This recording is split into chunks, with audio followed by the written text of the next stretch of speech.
मैं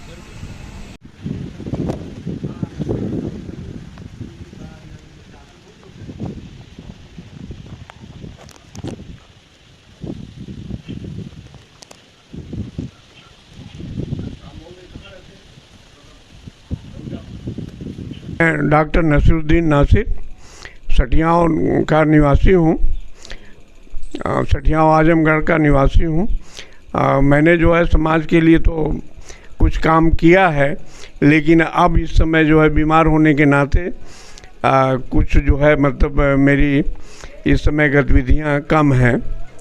हाँ, अब्दुल्ला मंसूर साहब से आज मुलाकात हमारी हुई है और ये पसमानदा समाज के लिए काम कर रहे हैं, इसलिए जो है इनसे बात करना हमने मुनासिब समझा है। हम चाहते हैं कि ये जो है मतलब हमारे समाज के लोगों के लिए अगर काम करना चाह रहे हैं तो ये बहुत ही बढ़िया बात है। और हमारा समाज इतना गिरा हुआ है कि न हिंदू में उसकी पहचान है, न मुसलमान में पहचान है। समझ लीजिए कि वो गेरुआ वस्त्र पहन करके, सारंगी ले करके इधर उधर का काम करते हैं, अपने बच्चों की परवरिश करते हैं और इस तरह से जो है वो जीवन यापन करते हैं। लेकिन किसी भी सरकार का ध्यान आज तक जो है इस समाज की ओर नहीं रहा। और समझ लीजिए कि ये समाज के सबसे निचले पायदान के लोग हैं, लेकिन इनके वोटों के लिए सिर्फ जो है मतलब लोग जो है सिर्फ अपना अपना जो है हित साधते हैं। रही बात की जो है अगर कोई सामाजिक कार्यकर्ता अगर आगे बढ़ कर के इनकी पैरवी करता है तो ये बहुत बढ़िया बात है। और मैं समझता हूँ कि ये लाखों की संख्या में जो है मतलब गाँव में बसते हैं और इनका बिजनेस ही सिर्फ भिक्षाटन है, भिक्षा मांग करके अपने बच्चों की परवरिश करते हैं। और इधर जो है मतलब समझ लीजिए कि कभी भी किसी का नहीं गया, न सपा का गया, न भाजपा का गया और ना ही जो है मतलब किसी और पार्टी का गया। इतिहास के बारे में बता रहे थे कि कैसे योगी समाज कहाँ से आए, क्योंकि हम देख रहे हैं कि ये हिंदू योगी होते हैं और मुस्लिम योगी होते हैं, लेकिन मुस्लिम योगी को कोई मानता ही नहीं कि ये कोई अलग योगी है। ठीक है, मैं योगी बोल रहा हूँ बार बार, जोगी है ना। हाँ। तो हम बच्चे जब थे सर, तो हम देखते थे गेरुआ वस्त्र धारण किए हुए आते थे हमारे मोहल्ले में, तो हमारे यहाँ कहते थे धर को सोहा है, पकड़ के लेके बच्चा लेके भाग जाते हैं, इस तरीके की अफवाह उड़ा देते थे। और हम कभी आप लोग जो है हम इस हिंदुस्तान के मूल निवासी थे, हमारे पूर्वज। और ख्वाजा मोइनुद्दीन चिश्ती रहमतुल्लाह जब अजमेर शरीफ आए तो उस वक्त जोगी जयपाल जो था,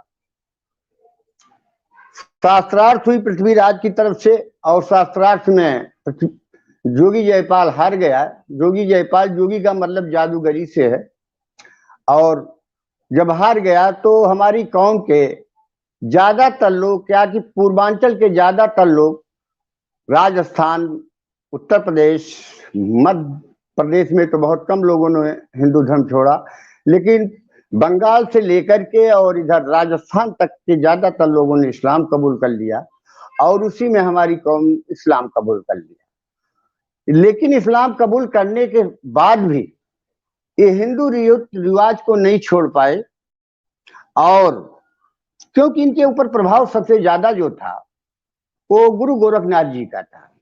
गुरु गोरखनाथ जी 12वीं 13वीं शताब्दी में जब भारत में पैदा हुए और उन्होंने अपना कार्यक्रम चलाया, तो उस समय देश में छुआछूत, आडंबर बहुत ज्यादा था। लोग मतलब इतना ज्यादा था कि अगर शोषित वंचित समाज फॉरवर्ड क्लास के लोगों की गलियों से गुजरता था तो हाथों में उनको अपनी चप्पल पैरों से निकाल कर ले लेनी पड़ती थी। तो इस व्यवस्था के खिलाफ गुरु गोरखनाथ जी ने 12 समाज की स्थापना की और वो इसके खिलाफ पूरे देश में जन आंदोलन छेड़ दिए और उन्होंने नाथ संप्रदाय की शुरुआत की।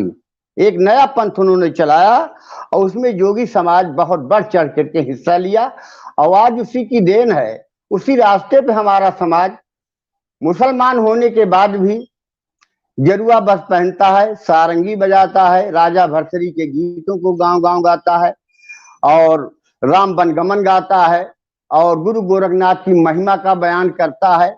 और कुछ लोग शंकर वर्णीय जो थे वो नंदी बैल लेकर के हिंदू व्यवस्था में भी मांगा करते थे। मुसलमान बनने के बाद भी आज भी वो नंदी बैल लेकर के गांव गांव मांगने का काम करते हैं। जो साथी से बात हुई तो उन्होंने कहा कि ये जो है जो गोरखपुर का जो मठ है गोरखनाथ से कह रहे थे कि ये समाज प्रभावित है, उनकी शिक्षाओं से बहुत प्रभावित है और उनकी शिक्षा जात पात के खिलाफ थी, महिलाओं के समर्थन में थी और ये समाज उनकी स्तुति गान करके भीख मांगा करता था पहले, इस तरीके से उन्होंने बताया। तो मैं थोड़ा सा वो बैकग्राउंड सर समझना चाह रहा हूँ कि कैसे वो आप लोग का ओरिजिन हुआ और कैसे गोरखनाथ जी के प्रभाव आपके समाज पर है, क्योंकि ये बात एकदम गायब है, ये बात ही नहीं होती कहीं पर सर। देखिए, और जो मठ है वहाँ आपके गोरखपुर में वो पहले इन्हीं के माने अंडर में था। तो बाद में जो है मतलब योगी अक्षयवरनाथ ने जो है उस मठ पे कब्जा किया और मुसलमानों को खदेड़ करके वहाँ से भगा दिया। और इसके बाद जो है आज चूड़ी उड़ी की दुकानें और तमाम मतलब ऐसे साधन हैं जो मठ में जो है मुसलमान रहते हैं और इन मुसलमानों का जो है सिर्फ भीख मांगना था।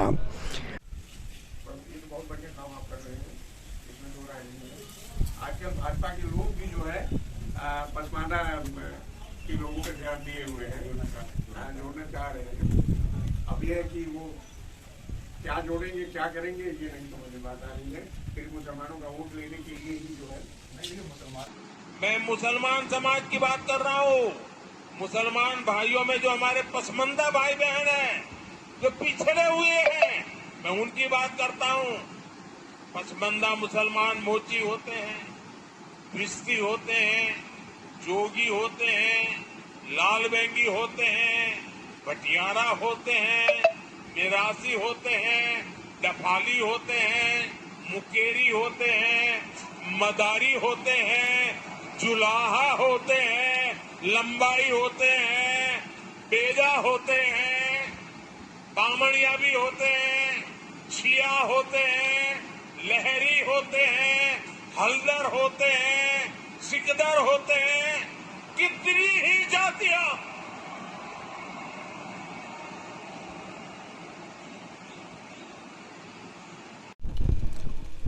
जैसे कि अभी आप सुन रहे थे कि सर बता रहे थे कि वहाँ पर जो गोरखपुर में जो मंदिर है और जिस मंदिर के महंत थे हमारे योगी आदित्यनाथ, उस मंदिर में मुस्लिम जोगी भी रहते थे। अब मुस्लिम जोगी वहाँ पे आज भी सर बता रहे हैं कि आज भी उनको मठ से तो निकाल दिया गया, लेकिन वो बाहर वो चूड़ियों की और दूसरी तरीके की मिठाई उठाई की वो दुकानें वहाँ पे प्रसाद की दुकानें चलाते हैं। अब ये बात ऐसी है कि हमारी अशराफिया हजम नहीं कर पाएगी। अशराफिया की नज़र में ये बात हिंदुआना है, ये बात तो काफिराना बात है, लेकिन ये यहाँ की भारत की ये सच्चाई है। और इसी सच्चाई पे हम बात करने आपके सामने प्रस्तुत है कि कैसे पूजा पद्धति बदलने के बावजूद स्थिति नहीं बदली और उनके कल्चर वही सेम कल्चर है कि गोरखनाथ के प्रति आज भी उनके दिल में वैसी ही आस्था है जैसे वो पहले थी। वो उनको अपना बड़ा अपना बुजुर्ग मानते हैं। तो ये बातें जो है ये हज़म नहीं होती हैं हमारे अशराफिया को। उनकी नज़र में तो ये मतलब गैर इस्लामी बातें हैं ये सब। लेकिन यही इस सच्चाई पे हमें बात करना है। मोदी जी ने जो कल बात कही वो इसी सच्चाई को इंगित करती है, जिससे और तथाकथित सेकुलर पार्टियाँ, लिबरल सेकुलर बुद्धिजीवी बात ही नहीं करना चाहते। तो हम आगे बात को कंटिन्यू करते हैं। सर, ये जैसे अभी आपने बोला कि वहाँ पर मठ में अब भी जो है रहते हैं, तो सर इसको थोड़ा बताइए कि ये पूजा पद्धति बदल गई, आप मुसलमान बन गए और आपके अपने ही समाज के और लोग हिंदू रहे, तो वो कल्चर आपका कैसे रहा? कल्चर, वेशभूषा, भाषा, इसके बारे में थोड़ा सा बात करिए। देखिए, बहुत सारे मतलब जो है हमारे पूर्वज जो है हिंदू नामों से ही जाने जाते हैं। जैसे हमारे दादाजी का नाम जोधी था, और उनके मने भाई जो थे हरखित थे। तो ये सारे हिंदू नाम ही थे। हम समझते हैं कि 2-3 पीढ़ी के बाद ही जो है हम मुसलमान हुए हैं, और मुसलमान होने के बाद जो है ये यूँ स्थिति आई कि जो है न हम मुसलमान रह गए न हिंदू रह गए। मतलब हालात ये है कि हम बीच में अटके हुए हैं। सवाल इस बात का है कि अगर मुसलमानों में अगर जाति प्रथा नहीं है तो एक दूसरे से क्यों नहीं शादियां करते हैं, एक दूसरे में क्यों नहीं मने मिलजुल करके रहते हैं। सर एक सवाल ये पूछा जाता है कि आप लोग तो मुसलमान इसीलिए बने थे ना कि आपको छुआछूत भेदभाव से निजात मिल जाए। जब आप बन गए तो आप दोबारा से जो है बात कर रहे हो आरक्षण की, दोबारा से सुविधाओं की बात कर रहे हैं। अगर सुविधाओं की बात करनी होती तो आप वही उसी धर्म में बने रहते। देखिए आरक्षण जो है बहुत ज़रूरी हमारे लिए है, इसलिए कि जो है जो हमारे कैटेगरी के लोग हैं अगर उन्होंने जो है अपने को चेंज किया, हिंदू जाति में अनुसूचित जाति के रहने वाले लोगों ने अगर बौद्ध धर्म स्वीकार कर लिया या मतलब जो है और भी किसी धर्म में जो है चले गए तो उनका आरक्षण बरकरार है। लेकिन हम जो है जब मतलब मुसलमान से जो है अपने को जो है अलग किए तो इसके बाद हमारा आरक्षण क्यों ख़त्म किया गया। हमारे आरक्षण को भी कायम रखना चाहिए, क्योंकि आरक्षण बहुत ज़रूरी चीज़ है।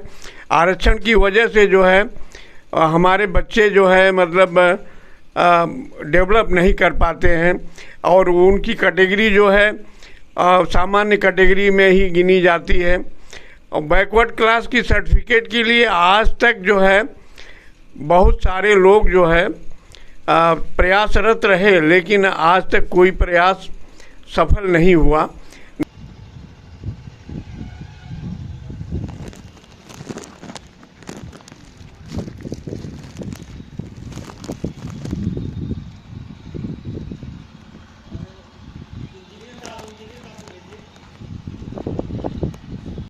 जोगी समाज की मस्जिद है ये, इसे जोगियों ने बनाया है।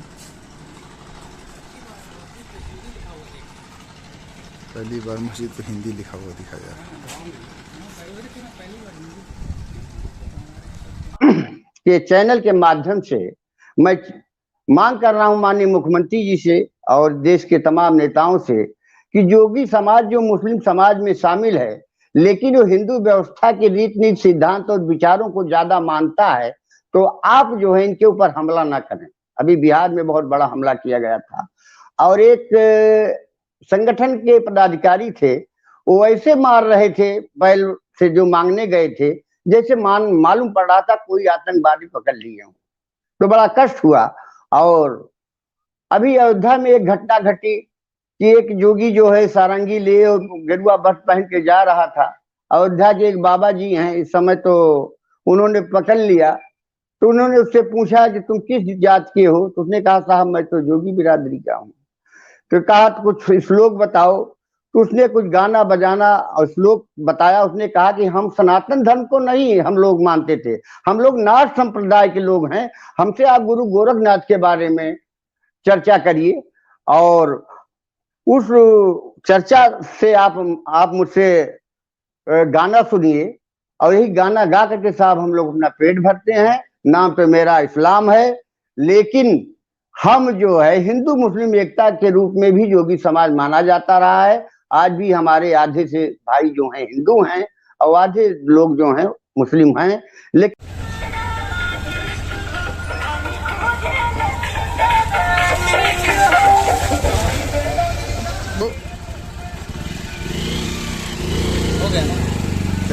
अरे यार बताए ना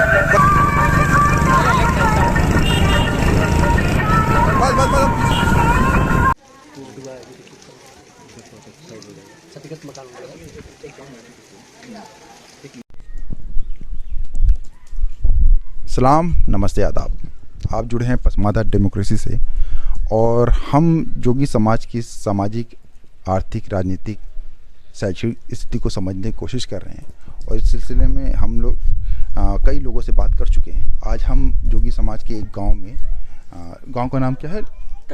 तकिया गांव है। ये सठियाओं में पड़ता है, मऊ के आसपास, मऊ आजमगढ़ के बीच में पड़ता है। ये आजमगढ़ जिले में पड़ता है। अस्सलाम वालेकुम, मैं गुलशन अहमद सठियाओं जनपद आजमगढ़ के निवासी हूँ और मेरी शिक्षा स्नातकोत्तर और विधि कला संकाय से बीएड कर रहा हूँ। और मैं अपने समाज के बारे में कुछ चंद बातों से रूबरू कराना चाहूँगा कि हमारे समाज के, जोगी समाज के लोग काफ़ी पिछड़ापन पहले से ही महसूस करते आ रहे हैं और अब जो दशा है उसमें कुछ सुधार नहीं हुआ है। हम चाहते हैं कि हमारी जो समाज है, हमारे समाज के लोग हैं, वो अशराफ और फॉरवर्ड क्लास के लोगों के साथ साथ कंधे से कंधे मिला करके चलें और हमारे समाज को बदनाम न किया जाए।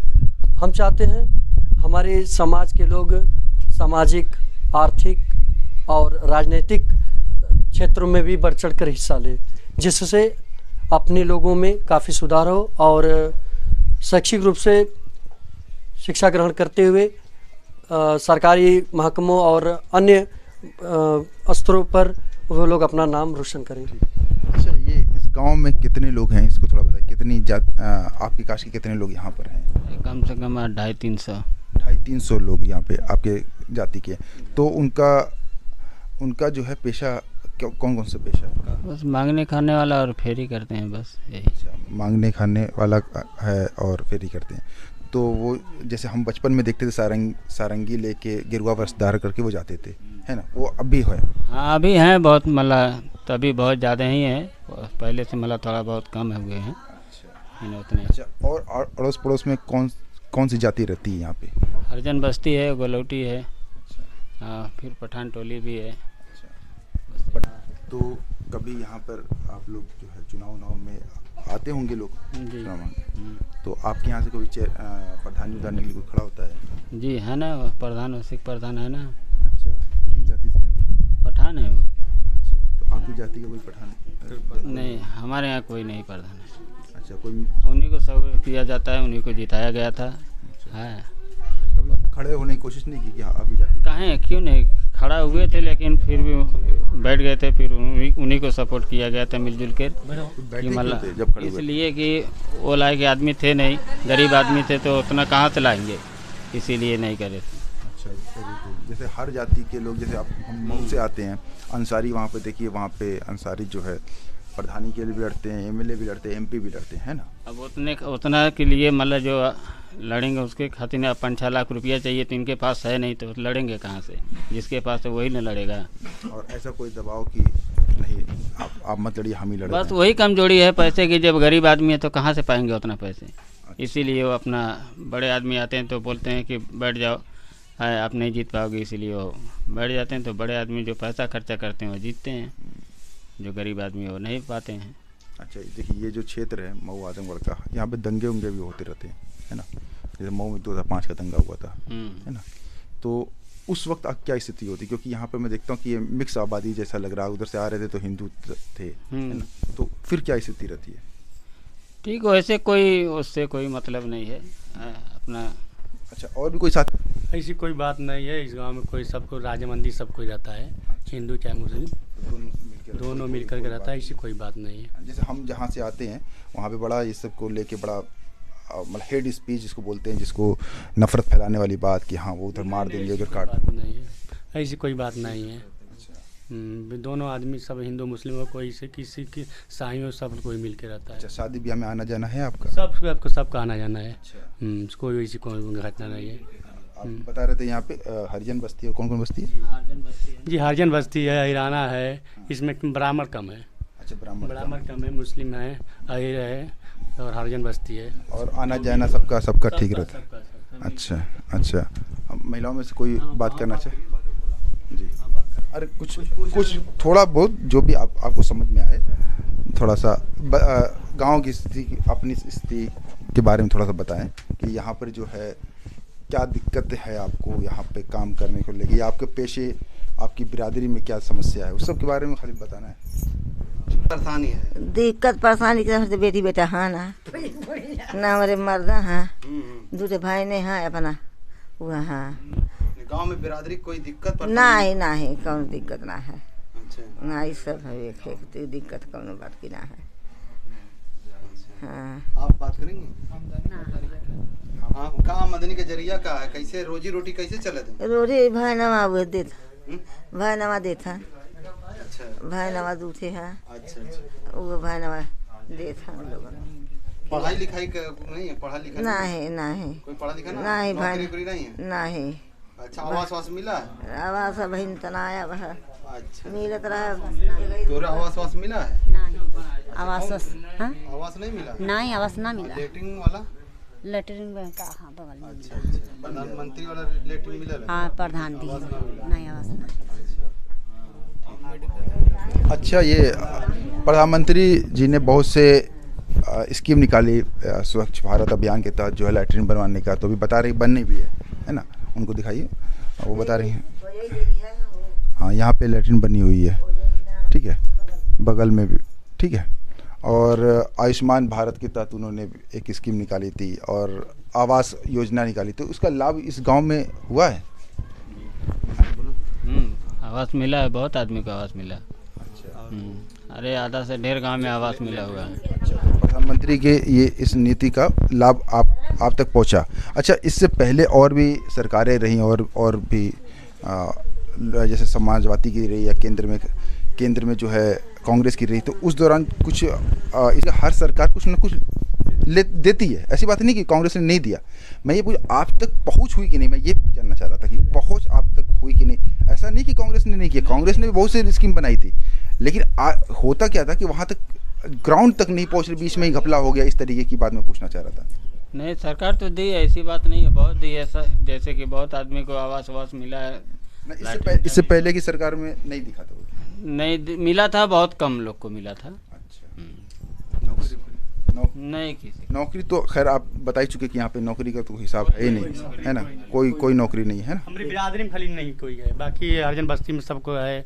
फिर इधर हरियाणा उसमें भी नौकरी वाले हैं। अच्छा। सिर्फ हमारे गांव में ही नहीं एक नौकरी वाले नहीं है। अच्छा, ये बताइए, जैसे आपने बताया हरिजन बस्ती में नौकरियाँ हैं, उसकी एक वजह ये भी है कि उनको आरक्षण मिला हुआ है ना? आरक्षण समझते हैं ना, कि उस आरक्षण की वजह से वो क्या है कि उनका अगर नंबर भी कम है तब भी एलिजिबल हो जाते हैं, उनको कुछ सरकार योगदान ज़्यादा देती है, ठीक है, और उनके कुछ सीटें भी रिजर्व होती है। आप आरक्षण का मूल यही चीज़ है ना?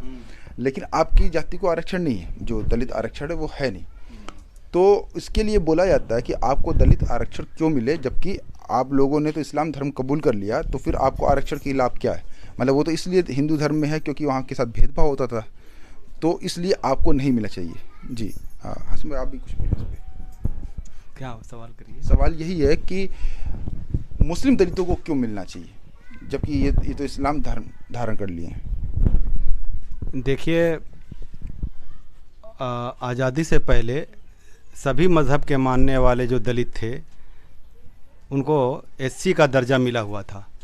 1956 में सिखों को जब आज़ादी के बाद जो है सभी मजहब के सिर्फ हिंदू दलितों को ही आरक्षण मिला हुआ था, और बाकी धर्म सिख, ईसाई और मुस्लिम को और बौद्ध को बाहर कर दिया गया था। तो 1956 में सिख दलितों को शामिल कर लिया गया और 1990 में 9 बौद्ध दलितों को शामिल कर लिया गया, और हिंदू पहले ही से ऑलरेडी एससी शेड्यूल कास्ट के श्रेणी में शामिल थे। और जो मुस्लिम दलित हैं और ईसाई दलित, उनको अभी भी शेड्यूल कास्ट के सहूलियात से महरूम किया गया है।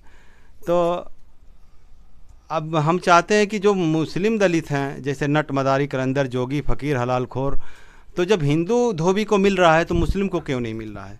हिंदू मेहतर को अगर एससी का दर्जा है तो मुस्लिम को क्यों नहीं है? हिंदू जोगी को अगर आरक्षण है तो मुस्लिम जोगी को क्यों नहीं है? ये हमारा सवाल है। बहुत सारे लोग बुद्धिजीवी ये कह रहे हैं कि आप जो है मसावत और बराबरी के लिए कन्वर्ट हुए थे। तो मेरा ये कहना है कि इस्लाम में बराबरी है, मसावत है, छुआछूत नहीं है, लेकिन समाज में, मुस्लिम समाज में छुआछूत है, भेदभाव है। तो जिस तरह बौद्ध में छुआछूत नहीं है, उस विचारधारा में, उस मजहब में। इसी तरह सिख में भी भेदभाव छुआछूत नहीं है, लेकिन समाज में मौजूद है तो इसलिए उनको आरक्षण मिला। और बौद्ध में भी छुआछूत धर्म में नहीं है लेकिन समाज में मौजूद है। तो इसी तरह हमारे यहाँ भी मुस्लिम समाज में छुआछूत नहीं है धर्म में, लेकिन समाज में मौजूद है। समाज में अशराफ, अजलाफ और अर्जाल कैटेगरी है, इसलिए हमारे यहाँ जो दलित मुसलमान हैं उनको एससी के दर्जे में लाना चाहिए, सरकार को ध्यान देना चाहिए, यही हमारा कहना है। और जैसे अभी हाजिम भाई बोल रहे थे कि क्यों मिलना चाहिए, है ना, तो आप लोगों को समझ में आ रहा है कि स्थिति जो है आपकी या आपकी हरिजन बस्ती की, जैसे आप बता रहे हैं कि उनकी स्थिति आपसे बेहतर है क्योंकि वहाँ पे जॉब करने वाले सरकारी जॉब में लोग मौजूद हैं, ठीक है। तो इसके ऊपर कभी कोई बात नहीं हुई, जैसे कि यहाँ पे इलेक्शन में आते होंगे प्रधान या एमएलए का, इस तरह आपका कोई मंडल पहुँचाने की हम लोग को भी शामिल करवाया जाए आरक्षण में? कोई नहीं आता है, बस वोट लेने के लिए बस सिर्फ वोट लेंगे और बोलेंगे कि हाँ आप दो, हम तुमको ये बनाएंगे वो बनाएंगे, कोई नहीं आता है, सब भाग जाते हैं, सब के सब चोर हैं। अच्छा, और ये एक बात थी, जैसे भाई बता रहे थे कि कोई एक मीटिंग हुई है जिसमें ये तय हुआ कि हमें नाम पर भी अपना बदलने की बात है, उसको थोड़ा बताइए आप। जैसा कि हिंदू में दलित हैं तो उनको एससी का दर्जा मिला हुआ है, ठीक उसी प्रकार से हमारे समाज में मुसलमान में बहुत से छोटे छोटे कास्ट हैं, जिससे कि जोगी है, हलाल खोर हैं और मंसूरी हैं, तमाम ऐसे छोटे छोटे बिरादरी हैं, चुड़ियारा हैं। तो हम लोग जोगी बिरादरी में कुछ पश्चिमी उत्तर प्रदेश के लोग कुछ प्रोग्राम कर रहे हैं कि हमारी बिरादरी में भी एक एकजुटता हो, एक पहचान मिले, जिससे हम अपनी बात को रख सकें। तो जिस प्रकार से मुसलमान में नाव को सलमानी कहते हैं और दुनिया को मंसूरी कहते हैं, पठान को खान लिखते हैं, इसी प्रकार से हम लोग अपनी बिरादरी के लिए एक पहचान के लिए उस्मानी लक़ब के बारे में सोच रहे हैं, जिसके लिए यह अभियान शुरू कर दिया गया है और पश्चिमी उत्तर प्रदेश और दिल्ली में यह काम जोरों से चल रहा है।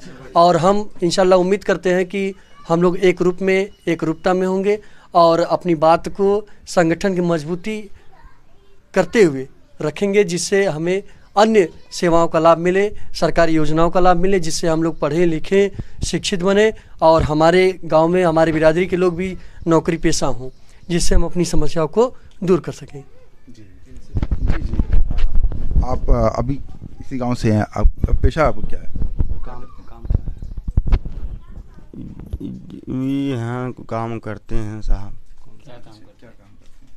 ये घुमैयों में होते हैं, गरा माटी काम करते हैं, तगड़ा बड़ा बेचते हैं, भीख भी मांगते हैं। तो वो जाते हैं भीख मांगने? जाते हैं किसी के? हाँ, व्यवहार करते हैं, इज्जत करते हैं, देते हैं, लेते हैं, प्रेम रखते हैं। हाँ, यही बात है। अच्छा, हाँ। तो मांगते समय कुछ, जैसे हम बचपन में देखते तो कुछ गाते रहते थे, तो क्या गाते हैं? अब गाते हैं भाई, अब जब कहेंगे तब गाते हैं, और नहीं गाते हैं। कुछ अगर है 1-2 लाइन 4 लाइन सुना दीजिए, कुछ बताइए। अब क्या यहाँ गायक सुनाएंगे, आप कुछ ले के लिए पूछ रहे हैं ना। अब क्या यहाँ भजन है भाई, वही लोग बताएंगे ना। सब अपनी बिरादरी के लोग। हाँ तो ठीक है, हम जानते हैं सब बाबू। हम लोग आज मुसलमान हैं, लेकिन हमारे पूर्वजों की आस्था जो थी वो इस्लाम में है, लेकिन गुरु गोरखनाथ का सम्मान, आदर या नाथ संप्रदाय का उन्होंने कहा था कि बेटा इसी खून से हम लोग हैं, इसके खिलाफ कभी बगावत मत करना। तो इसलिए हम लोग नाथ समुदाय को बहुत गहराई से समझते हैं। लेकिन अफसोस है कि जो महंत जी हैं, माननीय मुख्यमंत्री जी योगी साहब, अभी एक इंटरव्यू में उनका सुन रहा था, तो बोल रहे थे कि पाकिस्तान में मुस्लिम योगी के लोग गुरु गोरखनाथ की संस्तुति करते हैं गोरखनाथ मंदिर में। लेकिन इतना जुल्म होने के बाद भी एक दिन उनका बयान नहीं आया कि नाथ संप्रदाय के लोग हिंदू मुस्लिम दोनों हैं और इनके साथ नाइंसाफी कहीं सड़कों पे ना की जाए, इनको शिक्षा दीक्षा के क्षेत्र में आगे बढ़ाया जाए। मेरी मांग है आपके चैनल के माध्यम से कि एक घुमंतु भिखारी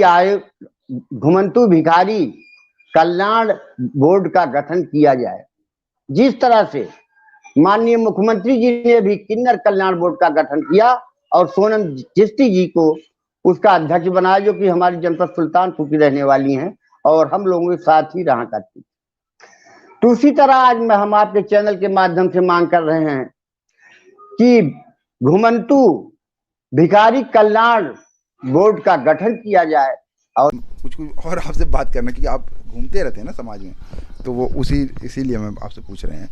तो अच्छा इसमें अच्छा ये बताइए, इसमें कुछ हमने देखा कि हिंदू जोगी भी तो हैं, वो भी तो मांगने का काम करते हैं। क्योंकि हमको मिले थे तो मैंने पूछा तो उन्होंने कहा कि नहीं, मुस्लिम जोगी भी हैं, हिंदू जोगी भी हैं। और एक बार हमको मिले कि दोनों ही साथ में थे और दोनों ही मांग रहे थे। तो ऐसा भी होता है क्या साथ में आप? नहीं साथ में।